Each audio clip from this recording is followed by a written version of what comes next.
नमस्कार दोस्तों, आप देख रहे हैं खबर एचपी और आइए वक्त हो गया हिमाचल प्रदेश के ताजा और बड़ी खबरों को जानने का। बताएंगे सभी खबरें एक एक करके एवं विस्तार से। उससे पहले आप हिमाचल प्रदेश के किस जिले से न्यूज को देख रहे हैं कमेंट बॉक्स में कमेंट करें। साथ ही सभी खबरों से अपडेट रहने के लिए चैनल को भी सब्सक्राइब करें और बेल आइकन को जरूर दबाएं। तो दोस्तों चलिए शुरू करते हैं आज की पहली बड़ी खबरें।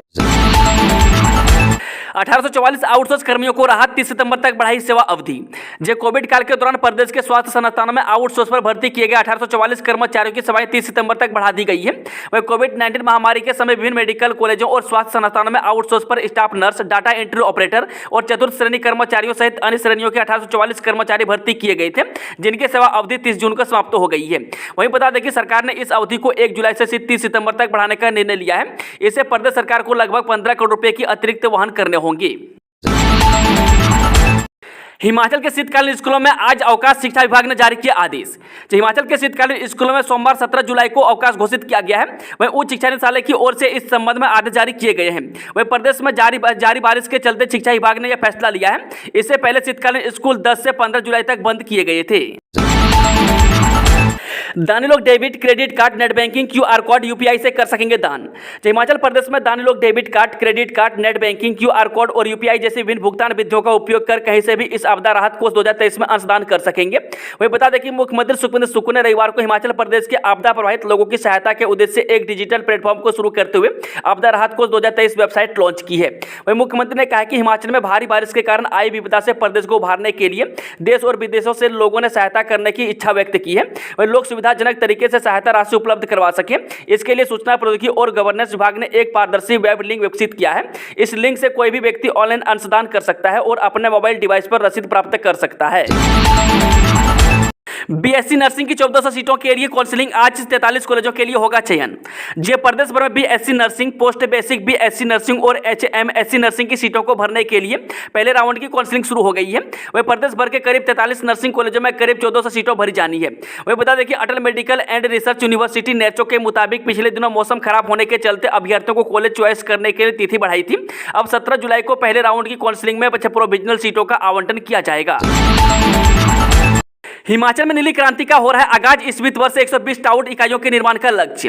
हिमाचल प्रदेश में ग्रामीण अर्थव्यवस्था के सुदृढ़ीकरण के लिए मत्स्य पालन यानी नीली क्रांति को प्रोत्साहन प्रदान किया जा रहा है। वही राज्य की समृद्ध नदियों अपार जल संपदा से संपन्न है, जिसके जरिए इसे लागू किया जा रहा है।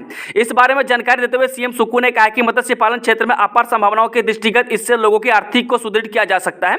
इसी के दृष्टिगत प्रदेश सरकार मत्स्य पालन में नवीनतम तकनीकों का समावेश कर राज्य में नीली क्रांति लाने के लिए प्रयासरत है। उन्होंने कहा कि सरकार का उद्देश्य मत्स्य पालन को व्यावसायिक स्तर पर बढ़ावा प्रदान करना है, वही ताकि ग्रामीण आर्थिकी को संबल प्रदान किया जा सके। वही मुख्य रूप से प्रदेश के गोविंद सागर, पौंग, चमेरा, रंजीत सागर और कोलडैम क्षेत्र में व्यावसायिक स्तर पर मत्स्य पालन को बढ़ावा दिया जा रहा है। विपक्षी एकता की बैठक में नीतीश के संयोजक बनने पर संसद, सोनिया गांधी का शामिल होना कांग्रेस का मास्टर स्ट्रोक। जब बिहार में विपक्षी एकता की बैठक के बाद सोमवार 17 जुलाई बेंगलुरु में बैठक होने वाली है। वही बता दें कि पटना में 15 दलों की बैठक सफलतापूर्वक हुई थी, जबकि बेंगलुरु में 17-18 जुलाई 2 दिनों की बैठक में 24 दल शामिल होने की जानकारी मिल रही है। वही बता दें कि पटना की बैठक में भी नीतीश कुमार के राष्ट्रीय संयोजक बनाने की चर्चा हो रही थी, लेकिन फैसला नहीं हुआ है। वहीं अब बेंगलुरु में भी राष्ट्रीय संयोजक कौन होगा, इस पर कयास लग रहे हैं। रोहड़ में फटा बादल, कार बही सराज में घर पर मलबा गिरने से युवक की मौत, ब्यास में एक और शव मिला। जे ऑरेंज अलर्ट के बीच रविवार को भी प्रदेश के कई इलाकों में भारी बारिश से नुकसान हुआ है। वहीं रोहड़ के भड़ाला पंचायत के तहत मलखुन नाले में गत रात करीब 3 बजे बादल फट गया, इससे कई घरों को नुकसान पहुंचा है। वहीं सड़क किनारे खड़ी एक कार भी पानी के तेज बहाव में बह गई। वहीं मंडी में सराज के गांव मिहाज संदोचा में सुबह 5 बजे घर पर पहाड़ी से गिरे मलबे में दबने से बालकृष्ण पुत्र डोलाराम की मौत हो गई। हिमाचल से दिल्ली जाने वाली एचआरटीसी बसों की ऑनलाइन बुकिंग बंद जाने वजह। हिमाचल पथ परिवहन निगम के विभिन्न डिपोओं से दिल्ली जाने वाली बसों के लिए ऑनलाइन सीट बुकिंग बंद कर दी गई है। वहीं दिल्ली में यमुना नदी का पानी बढ़ने और कश्मीर गेट बस स्टैंड पर जलभराव के कारण बसें वहां नहीं पहुंच पा रही है। वहीं दिल्ली बस स्टैंड से 37 किलोमीटर दूर सिंघू बॉर्डर तक ही बसें पहुंच पा रही है, इसलिए ऑनलाइन बुकिंग सुविधा बंद कर दी गई है। वहीं बता दें कि हिमाचल प्रदेश से दिल्ली के लिए करीब 130 बसें जाती है। हिमाचल में गर्भवती महिलाओं बच्चों का कहीं भी हो सकेगा टीकाकरण, यूविन पोर्टल शुरू। तो हिमाचल प्रदेश में 1 अगस्त से यूविन पोर्टल पूरी तरह से शुरू होगा। इससे बच्चों का टीकाकरण कहीं भी कराना आसान हो जाएगा। वही खास बात यह है कि पोर्टल का ग्रामीण क्षेत्र के लोगों को अधिक फायदा मिलेगा। वही बता दें कि पोर्टल पर नजदीकी अस्पताल में टीकाकरण शिविर की जानकारी मिलेगी। साथ ही टीकाकरण के लिए ऑनलाइन पंजीकरण और स्लॉट बुक कर सकेंगे। वही यूविन की कोविन पोर्टल की तर्ज पर बनाया गया है। वही स्वास्थ्य विभाग की ओर से अभी कर्मचारी को पोर्टल को ऑपरेटर करने का प्रशिक्षण दिया जा रहा है। वही पोर्टल का उद्देश्य गर्भवती महिला और बच्चों को कहीं भी टीकाकरण की सुविधा देना है। वही बता दें कि टीकाकरण के बाद इस पोर्टल से सर्टिफिकेट भी डाउनलोड कर सकेंगे। स्वास्थ्य संस्थानों में आउटसोर्स पर तैनात 1844 कर्मचारियों को राहत सरकार ने बढ़ाई सेवाएं। जो हिमाचल प्रदेश के स्वास्थ्य संस्थानों में आउटसोर्स पर तैनात कर्मचारियों को प्रदेश सरकार ने राहत देते हुए उनकी सेवाएं 30 सितंबर 2023 तक बढ़ाने का फैसला लिया है। वही सरकार के इस फैसले से 1844 स्वास्थ्य कर्मियों को फायदा होगा।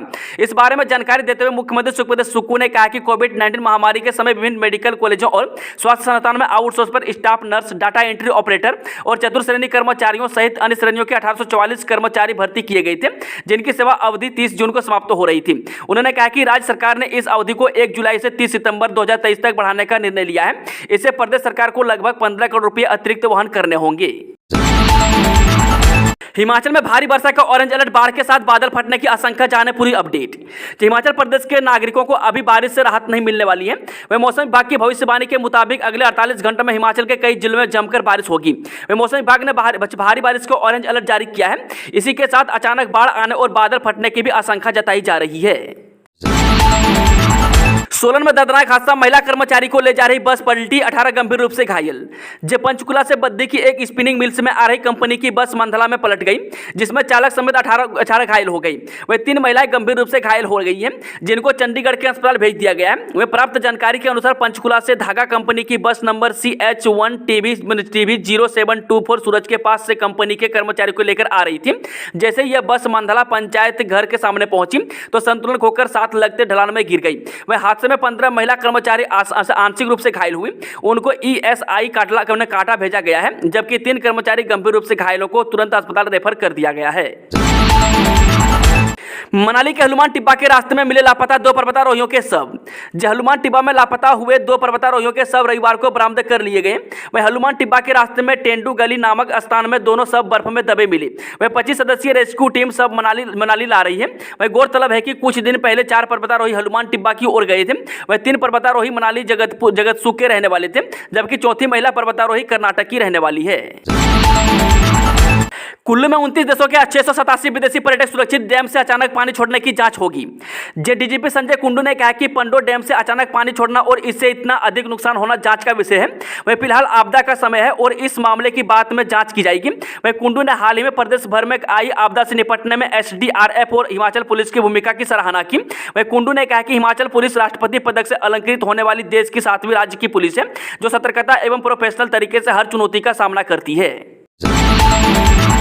चलिए चलते आज की आखिरी खबर। बिना नक्शे के बने 5 मंजिला भवन गिराने के आदेश, नगर निगम आयुक्त कोर्ट ने सुनाया फैसला। राजधानी के कच्ची घाटी में अवैध तरीके से बनाए गए 5 मंजिला भवन को गिराने के आदेश जारी हो गए हैं। वह नगर निगम आयुक्त कोर्ट ने शनिवार को मामले पर फैसला सुनाते हुए इसे गिराने के आदेश पारित किए। वह नगर निगम आयुक्त भूपेंद्र अत्री की अदालत में अवैध निर्माण से जुड़े 67 मामलों पर सुनवाई हुई। इस दौरान कच्ची घाटी के इस भवन को लेकर भी सुनवाई पूरी हुई। दोस्तों, आज की खबरों का सिलसिला समाप्त होता है। जानकारी पसंद आए तो वीडियो को लाइक, शेयर, चैनल को सब्सक्राइब जरूर करें और कमेंट बॉक्स में कमेंट करके बताएं कि आप न्यूज़ को किस जिले पंचायत से देख रहे हैं। Thank you, all the best, जय हिंद।